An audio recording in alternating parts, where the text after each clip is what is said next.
God give us way to level up, no? To step into the next level in our spiritual lives. Sabi po ng Colossians 2:6-7, as we accept Jesus Christ as our Lord, we must continue to follow Him and let our roots grow down into Him and let our lives to build in Him. Ayan.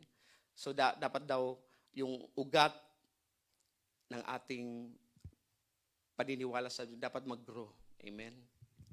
So that our faith will grow strong in the truth that we are taught and we will overflow with thankfulness. Patuloy po tayong lumago at tumibay sa Kanya na magiging grateful. Amen.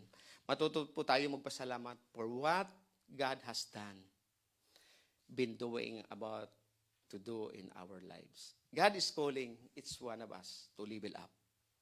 Amen. To progress in our faith, generosity, love, and leadership. Amen.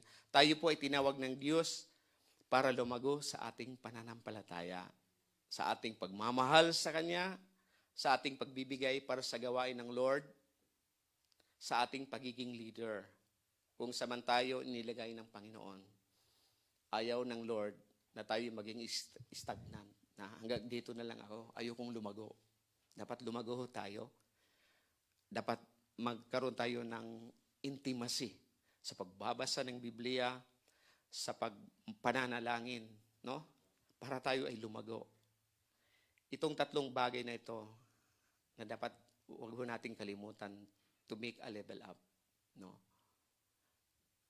Number 1, ano po 'yun?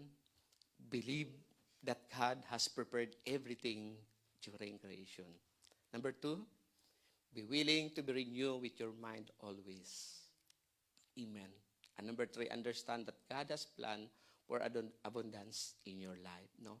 May plano ho talaga ang Diyos sa ating buhay na tayo ay pasaganahin. Ako kayo naniniwala, sa sinumang sumunod sa Diyos, kailanman hindi nagkulang.